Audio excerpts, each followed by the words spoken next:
Assalamualaikum warahmatullahi wabarakatuh. Ketemu lagi dengan saya dalam mata kuliah Etika Keperawatan. Sebelumnya Anda telah mendapatkan materi dan berdiskusi dengan Ibu EH tentang materi-materi sebelumnya. Dan pada kesempatan ini kita akan membahas materi pertama dari saya, itu berkaitan dengan tanggung jawab dan tanggung gugat seorang perawat. Ini sangat penting bagi seorang perawat dalam pelayanan yang berkaitan dengan keselamatan pasien, karena setiap pelayanan kesehatan atau pelayanan keperawatan yang diberikan oleh perawat tentu ada risiko-risiko yang dapat dialami oleh pasien. Jadi setiap tindakan keperawatan atau tindakan medis secara umum itu memiliki risiko yang tidak timbul gejala pada saat tindakan, atau timbul gejala atau timbul keluhan, bahkan yang paling berat itu adalah bisa menimbulkan kematian. Oleh karena itu setiap tindakan keperawatan yang dilakukan oleh seorang perawat profesional harus didasari oleh tanggung jawab dan tanggung gugat.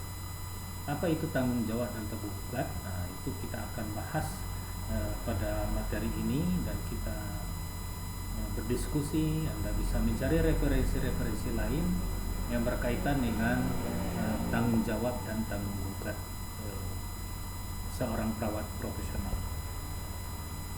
Apa itu tanggung jawab? Nah, ini sudah menjadi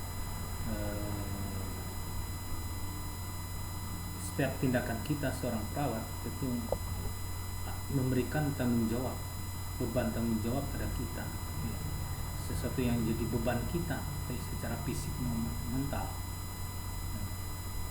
Jadi beban yang yang diberikan kepada kita baik secara individu seorang perawat, baik secara profesi sebagai seorang perawat, maupun secara institusi, yaitu pelayanan kesehatan tempat kita berada, apakah itu puskesmas, apakah itu rumah sakit.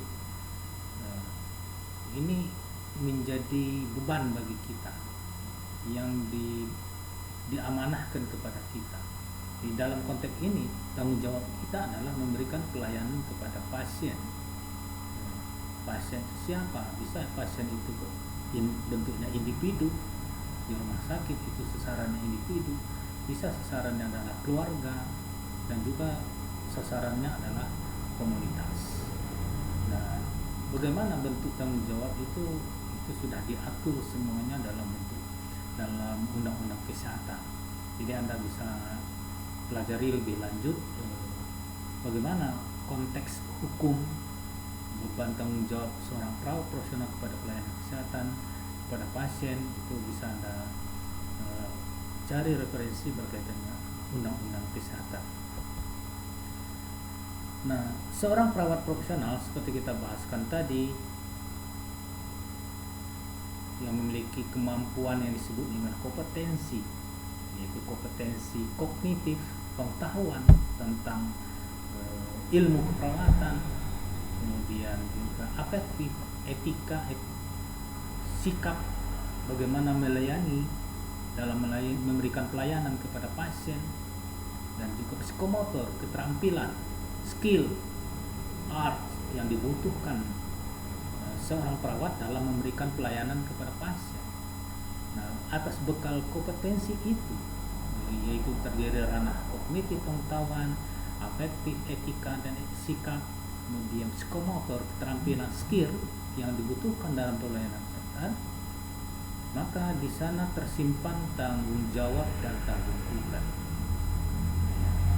Tersimpan tanggung jawab dan tanggung gugat dalam pemberian pelayanan kepada pasien. Jadi seorang perawat, setiap tindakannya kepada pasien, di sana ada tanggung jawab, dan di sana juga ada tanggung gugat, dan itu tidak bisa dipisahkan antara tanggung jawab dan tanggung gugat. kita harus bertanggung jawab dan siap digugat. Kenapa kita bisa digugat? Karena tadi setiap tindakan kita punya konsekuensi risiko yang akan dialami oleh seorang pasien. Baik risiko itu ringan sampai risiko yang terberat, itu dalam bentuk kematian atau pasien meninggal atau cacat seumur hidup. Nah, atas konsekuensi itu, adanya kemungkinan risiko yang dialami, maka perawat harus dibekali dengan kompetensi, pengetahuan, sikap, etika, dan keterampilan-keterampilan, sehingga dalam melaksanakan tugasnya dia mampu bertanggung jawab dan dia bisa mempertanggungjawabkan. Kalau seandainya dia digugat, dia mampu menunjukkan bahwa dia melakukan tindakan-tindakan sesuai dengan ilmu, sesuai dengan etika, dan sesuai dengan keterampilan yang seharusnya dia miliki dan seharusnya dia terapkan dalam pemberian pelayanan. Ya. Jadi tanggung jawab dan tanggungan ini bukan dihindari, itu memang sesuatu yang sudah melekat pada diri seseorang dalam melaksanakan tugasnya yang telah dibekali dengan kompetensi dari proses pendidikan. Maka oleh karena itu, untuk menghindari, untuk meringankan beban dan tanggung jawab kita, maka seorang perawat harus memiliki pengetahuan, harus memiliki etika, sikap, dan harus memiliki keterampilan yang mumpuni, sehingga dalam melaksanakan tindakan-tindakan pelayanan keperawatan kepada pasien, dia mampu bertanggung jawabnya dengan baik dan siap digugat oleh pasien apabila sesuatu itu dikiranya dianggap oleh pasien atau keluarga atau masyarakat ada hal-hal yang merugikan. Jadi seandainya walaupun ada efek yang merugikan, tapi apabila yang dia lakukan sesuai dengan ilmunya, sesuai dengan etika dan sikap yang seharusnya, dan sesuai dengan keterampilan prosedur tindakan yang sesuai dengan SOP-nya, maka dia akan mampu menjalankan tanggung jawab dan tanggung jawab tersebut. Oleh karena itu, tanggung jawab dan tanggung jawab ini harus didasari oleh kompetensi seorang perawat yang profesional. Tanggung jawab apa itu tanggung jawab perawat? Nah, kita coba lihat. Tanggung jawab perawat itu bisa dalam bentuk tanggung jawab terhadap pasien atau klien, sudah jelas, karena yang menjadi sasaran pelayanan kita adalah pasien atau klien. Tanggung jawab terhadap diri sendiri, karena kita juga harus mempertanggungjawabkan terhadap diri kita sendiri. Kemudian tanggung jawab terhadap profesi, jadi nama baik profesi kita ya sangat tergantung terhadap setiap individu anggota profesi itu sendiri. Kemudian tanggung jawab terhadap masyarakat ya, dan tanggung jawab terhadap bangsa dan tanah air. Inilah bentuk tanggung jawab ya, harus kita emban sebagai seorang perawat. Kemudian tanggung jawab terhadap pasien itu apa saja, yaitu memenuhi kebutuhan, karena kita seorang perawat tentu memberikan pelayanan keperawatan, memenuhi kebutuhan ya, itu bagaimana perawat itu dalam memenuhi kebutuhan pasien yang sudah Anda kenal bahwa kebutuhan menurut Maslow. Jadi perawat adalah memenuhi kebutuhan pasien dan harus dilayani dan dilaksanakan dengan penuh rasa tanggung jawab.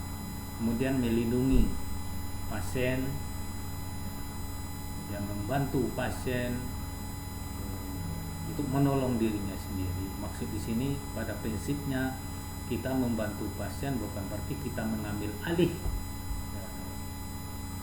kemampuan pasien, tapi kita mengambil alih sementara waktu sambil kita memulihkan kemampuan, mengembalikan kemampuan dia untuk memenuhi kebutuhannya sendiri.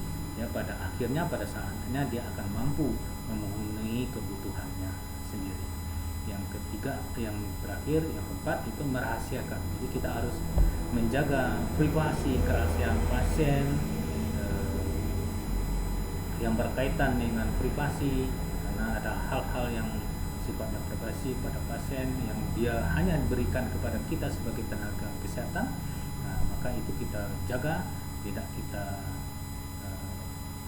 buka kepada orang-orang yang tidak